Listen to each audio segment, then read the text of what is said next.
Coucou tout le monde et bienvenue sur la chaîne Arcane du Zodiaque. Aujourd'hui, nous allons nous pencher sur les énergies planétaires de la semaine du 11 novembre. Bienvenue sur une nouvelle vidéo où nous allons décortiquer les énergies astrales.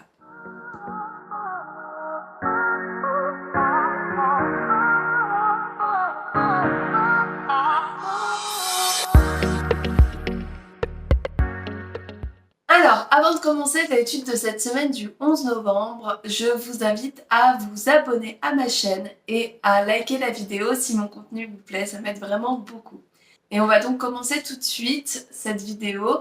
On a vraiment beaucoup de transits cette semaine, donc ça va bouger pas mal. Alors, oui et non, ça va bouger dans le sens où il va y avoir quand même beaucoup d'énergie en jeu, mais c'est pas forcément une semaine où ça va bouger beaucoup dans la matière, puisque on a quand même beaucoup de planètes qui nous restreignent, notamment Saturne rétrograde, qui est toujours en rétrogradation. Saturne va repasser direct dans la semaine, donc là ça pourrait nous donner un petit peu plus d'impulsion, mais en attendant, en début de semaine notamment, on va être quand même beaucoup dans de l'intériorité et de l'inaction.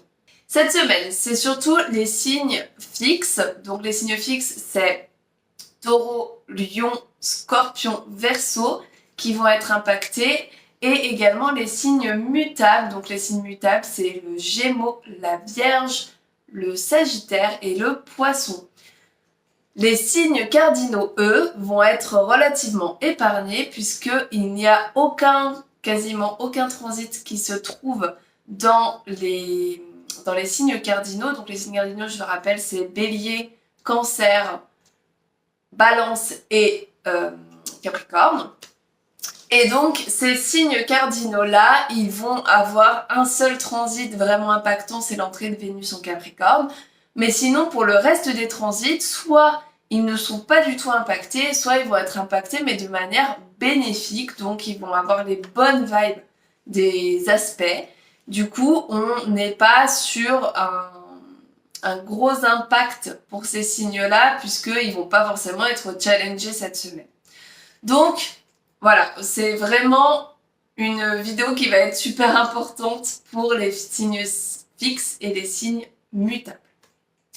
Allez, on va commencer tout de suite avec le lundi. Donc le lundi 11 novembre, on va avoir deux transits importants qui sont le Soleil en Quinconce à Jupiter rétrograde et Vénus qui rentre en Capricorne. Alors, on va commencer avec le Soleil. Donc le Soleil se trouve dans le signe du Scorpion et il va se retrouver en quinconce exact avec Jupiter qui est en rétrogradation actuellement dans le signe du Gémeaux.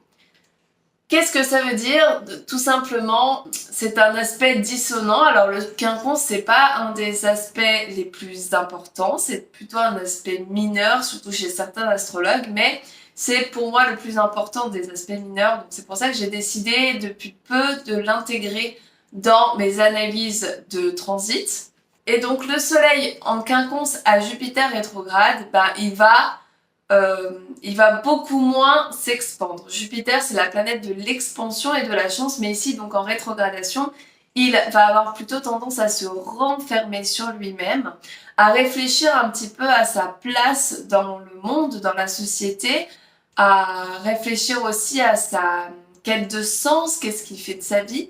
Et donc là, comme c'est en quinconce à notre soleil, donc le soleil qui représente notre essence, notre identité, on va peut-être avoir des questionnements sur justement qu'est-ce qu'on apporte au monde, quelle est notre place, qu'est-ce que je peux faire pour me faire ma place dans le monde. Donc là, ça va être vraiment un questionnement. Avec les rétrogradations, on n'est pas du tout sur de l'action, on est vraiment sur de l'intériorité.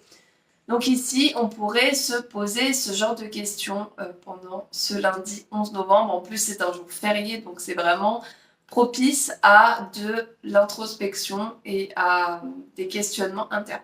Ensuite, le même jour, on a Vénus qui va rentrer dans le signe du Capricorne. Alors, jusque-là, elle était dans le signe du Sagittaire, c'est un signe assez optimiste, assez aventureux, donc on avait envie de voir du monde, on avait envie d'être plus jovial. Ici, Vénus en Capricorne, ça va être un petit peu moins fun, dans le sens où Vénus en Capricorne, elle est quand même beaucoup plus stricte, beaucoup plus dans les règles, dans les cases. Et Vénus, donc Vénus planète qui va nous parler de l'amour, de nos relations, de l'amour des autres, mais aussi de l'amour de soi.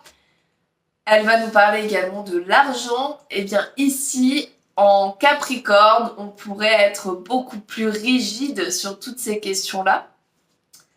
Mais elle pourrait aussi nous amener une responsabilisation sur ces thèmes, dans le sens où on va pouvoir peut-être, par exemple, trouver une nouvelle façon de gérer notre argent avec Vénus en Capricorne, de manière un peu plus carrée, un peu plus adulte. On pourrait aussi faire monter en grade nos relations, dans le sens où on va vouloir peut-être mettre un peu plus de cadre. On va se sentir plus responsable de nos relations et du coup on a envie peut-être de les faire passer à un stade où c'est plus sérieux, plus stable, plus posé, où on a vraiment des bases qui sont saines. Et donc si on a des relations qui sont un petit peu encore un peu dans leur début, on va peut-être avoir l'envie de les faire passer à un stade supérieur et donc d'être un peu plus solide dans nos relations. Donc là, ça va être le moment de vous poser des questions à ce niveau-là. Est-ce que j'ai envie de garder cette relation sur le long terme ou non? Est-ce que j'ai envie de la faire évoluer ou non? Vénus en Capricorne va donc être quand même beaucoup plus sérieuse que Vénus en Sagittaire, donc on va être moins dans l'expansion, mais plus dans un côté très structuré de nos relations. Vénus va nous parler de tout ce qu'on aime. Vénus qui rentre en Capricorne rentre chez chacun de nous dans une maison différente. Et la maison va nous parler du domaine de vie que Vénus va venir activer. Vénus, ça va être vraiment un focus sur ce domaine de vie, dans le sens où on va être beaucoup plus intéressé par ce domaine, on va beaucoup plus mettre de l'amour à ce moment-là sur ce domaine. Donc par exemple, je donne un exemple comme ça, si vous avez la maison 4 en Capricorne, bah, la Vénus va activer votre maison 4, donc la maison de la famille, du foyer, donc vous allez peut-être avoir envie de passer plus de temps avec les membres de votre foyer, peut-être envie de refaire la décoration de votre maison, des choses comme ça. Si Vénus rentre dans votre maison 11, maison des amis, bah là vous allez avoir envie de passer peut-être plus de temps avec vos amis, vous allez avoir envie aussi de vous focus sur des projets, peut-être des projets humanitaires notamment. Vénus qui rentre dans votre maison 1, bah là vous allez être beaucoup plus focalisé sur vous, vous allez avoir besoin de vous donner beaucoup d'amour, beaucoup d'attention. Donc voilà, en fonction de la maison qui va être activée par Vénus, on va avoir chacun des ressentis beaucoup plus différents. On va avoir chacun des ressentis différents sur ce qui se passe. Donc n'hésitez pas à me commenter votre ascendant en commentaire, comme ça on pourra savoir dans quelle maison Vénus va rentrer dans votre thème et du coup quel domaine de vie elle va impacter. Ensuite, le mardi, Mercure, qui se trouve actuellement en Sagittaire, va entrer en carré avec Saturne rétrograde qui se trouve en Poisson. Donc là, clairement, cet aspect va impacter les signes mutables puisque Saturne se trouve en Poisson, mais il va être donc opposé à la Vierge. Et Mercure est en ce moment en Sagittaire et il se trouve donc opposé aux Gémeaux. Donc, si vous avez des placements en Gémeaux ou en Vierge, vous êtes impacté également puisque ça va faire des carrés hantés, des oppositions, etc. Donc il est très important de regarder votre thème si vous avez des placements, notamment les planètes personnelles dans ces signes, donc Soleil, Lune, Vénus, Mars, Jupiter, ça peut être intéressant aussi, ou Saturne, et également votre ascendant, donc à voir quelle planète est touchée chez vous, si jamais il y en a qui sont touchés. Ce transit aura lieu à 12 degrés des signes du Poisson et du Sagittaire, donc c'est les placements qui se trouvent environ entre, on va dire, entre 2 et 22 degrés de ces signes, alors à orbe plus ou moins serré. Si vous êtes pile à 12 degrés, bah là ça va être vraiment très fort. Par contre, si vous êtes à 22 degrés, l'orbe est déjà très espacé, donc c'est pas forcément très représentatif. Mais donc, c'est surtout les signes mutables ici qui vont être impactés. Donc, Mercure en carré à Saturne rétrograde, qu'est-ce que ça peut signifier? Eh ben, ça va nous parler de restrictions au niveau de notre intellect, au niveau de notre capacité d'apprentissage et de notre capacité de communication. Donc ici, alors, cette interprétation est valable pour tout le monde, bien entendu, mais elle va être encore plus significative chez les signes mutables. Et donc, Mercure, ici, il va se retrouver bloqué par Saturne, qui en plus est en rétrogradation. Donc déjà, quand Saturne est en direct, c'est pas la planète la plus fun du monde. Mais là, en rétrogradation, bah, il se renferme encore plus sur lui-même. Il est plus en introspection, il réfléchit un peu plus, Saturne, à comment il peut gérer les choses, comment il peut mettre des limites sur certaines choses. Et prendre sa responsabilité. Et là, Mercure, bah, du coup, il est complètement bloqué par cette planète. Et on va peut-être avoir des difficultés à réfléchir correctement. On pourrait avoir des difficultés dans notre communication, peut-être des blocages, dans le sens où on va peut-être pas réussir à exprimer ce qu'on aimerait exprimer aux personnes autour de nous, voire à nous-mêmes, hein, parce que notre capacité d'introspection est quand même liée aussi à Mercure, puisque Mercure nous aide à réfléchir. Et donc là, on va se sentir peut-être complètement bloqué, alors et dans nos idées et dans notre capacité de réflexion. Donc, bon, c'est du coup pas forcément le moment de faire du brainstorming et de réfléchir à de nouveaux projets. Prenez le temps, c'est pas parce que vous vous sentez bloqué dans votre tête maintenant que ça va durer longtemps. Mercure avance très vite, donc c'est pas forcément c'est pas forcément un transit qui va durer très longtemps. En plus de ça, Saturne va bientôt repasser direct.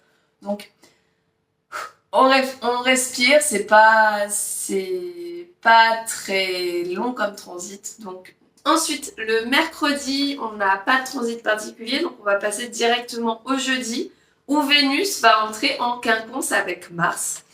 Donc Vénus quinconce à Mars, on est dans un aspect qui est plutôt dissonant. Et Vénus, quand elle rentre en aspect dissonant à Mars, on a vraiment l'antagonisme de ces planètes qui se réveillent, puisque Mars est plutôt une planète très volontaire, très individualiste, et Vénus, au contraire, est une planète qui lie aux gens, qui a envie de créer des relations. Donc ici, le quinconce à ces deux planètes va montrer vraiment la différence qu'il y a entre ces deux planètes. Et donc, on pourrait être tiraillé entre une envie d'agir de manière très individuelle et Vénus, au contraire, qui va nous pousser, en plus en Capricorne, à réfléchir avant d'agir, à ne pas trop nous précipiter et plutôt à prendre en compte également les autres, prendre en compte également les personnes qui sont autour de nous, qui pourraient potentiellement nous aider. Donc ici, Vénus va ralentir Mars dans sa volonté d'action, surtout qu'il est dans un signe de feu, il est en Lion, donc il a envie d'agir, il a envie de bouger les choses. Là, on risque d'être un petit peu bloqué par cette énergie de quinconce, donc on va pas pouvoir forcément agir comme on l'entend. Vénus nous parle aussi de nos relations et Mars des conflits, donc avec ce quinconce, on pourrait notamment avoir des conflits dans nos relations, dire des choses que l'on ne pense pas, surréagir à certaines choses. Donc c'est pas forcément le moment de régler ses comptes avec ses proches parce qu'au contraire ça risque de partir très vite et très loin dans des choses pas très sympas. Donc c'est pas le moment d'entamer des discussions profondes avec vos proches. Ensuite, le vendredi, nous aurons la pleine lune en Taureau qui va se trouver en conjonction à la planète Uranus. Donc cette pleine lune en Taureau, elle va nous inviter à faire un bilan, comme toutes les pleines lunes, sur nos biens matériels, notre argent, nos possessions en Taureau.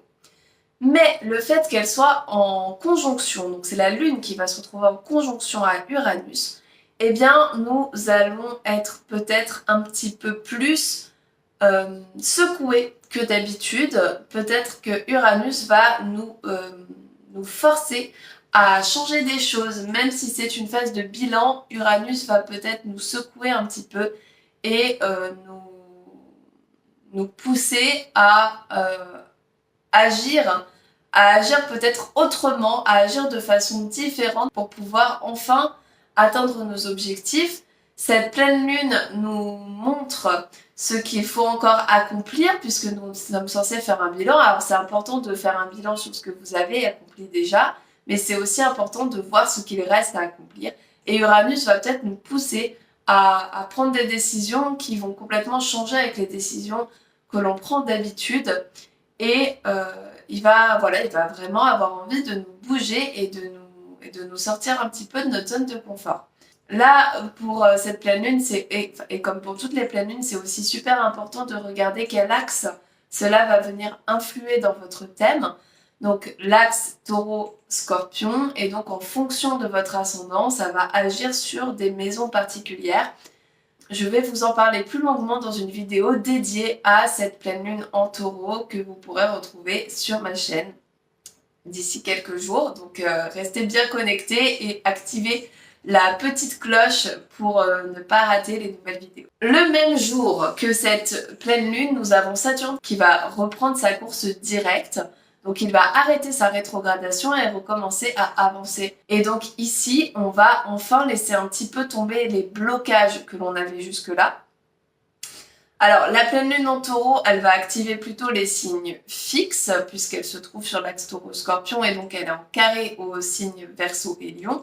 Et Saturne direct va lui impacter les signes mutables qui jusque-là étaient un petit peu bloqués et qui vont pouvoir enfin avancer de nouveau, qui vont pouvoir enfin construire des choses et avancer dans leurs projets. Donc c'est un retour direct qui est plutôt important puisque Saturne là va nous permettre d'avancer sur nos projets mais de manière sereine et de manière stable. Il va nous permettre de nous organiser et de mettre des choses en place de la bonne façon pour que nos projets durent dans le temps. Le samedi, le soleil va se trouver en opposition à Uranus. Alors il était déjà quasiment avec la pleine lune, mais pas exactement. Mais donc le soleil opposé à Uranus, bah là ça va nous pousser encore une fois à changer des choses dans notre quotidien, à changer des choses dans notre manière de nous montrer au monde et de nous voir nous-mêmes. Il nous pousse, cet aspect nous pousse à montrer notre individualité et à ne pas en avoir peur, de ne pas nous montrer tel que les autres ont envie de nous voir, mais de nous montrer de manière fidèle à nous-mêmes et à notre individualité. Donc là, vous pourriez avoir des moments où vous allez devoir vous imposer et imposer votre vision des choses et votre manière d'être et de voir les choses aux autres. Et vous êtes poussé ici à ne pas vous renfermer, à ne pas laisser les autres vous dicter ce que vous devez faire. Donc cette opposition est super importante et n'hésitez pas à regarder encore une fois dans quelle maison elle se trouve. Donc c'est toujours dans le même axe que la pleine lune, c'est l'axe taureau-scorpion. Et vous pourriez être poussé dans ces domaines de vie-là à donc vous imposer et imposer votre vision des choses. Enfin, on va terminer cette semaine avec le dimanche. Mercure va se trouver en opposition à Jupiter rétrograde. Donc Mercure est dans le signe du Sagittaire et Jupiter rétrograde est toujours dans le signe du Gémeaux. Mercure en opposition à Jupiter rétrograde, et bien encore une fois, il va nous bloquer. Alors c'est pas le même blocage que Saturne. Jupiter ici est plus dans des questionnements sur sa place dans le monde et sur sa quête de sens, hein, comme on l'a vu en début de vidéo. Et donc ici Mercure va être donc poussé à réfléchir là-dessus. On n'est pas du tout dans une expansion de la communication et du savoir, puisque là Jupiter est en rétrogradation. On va être plutôt sur des questionnements sur comment je communique avec les autres, comment je me montre au monde. On va réfléchir un petit peu à notre quête de soi, à ce qu'on a envie de montrer aux autres et à ce qu'on a envie d'apporter au monde, à notre place. Et donc ici, l'opposition, elle va être très portée sur la réflexion. Et donc on n'est pas encore forcément dans de l'action. Alors c'est encore une opposition qui se trouve dans les signes mutables. Donc on a vu que Saturne était redevenu direct, ce qui nous donne quand même une petite impulsion.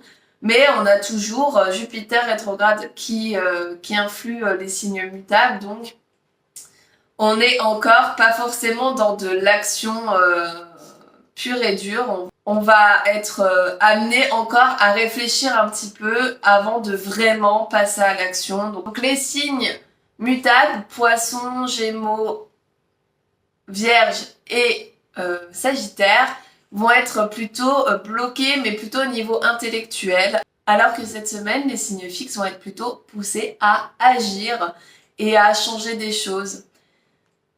J'espère que cette vidéo vous aura plu. Elle était un petit peu longue puisqu'il y avait quand même beaucoup de transits dans cette semaine du 11 novembre.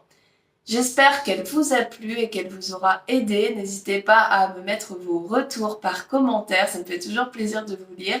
Et à bientôt sur la chaîne Arcane du Zodiaque pour une nouvelle analyse des transits de la semaine.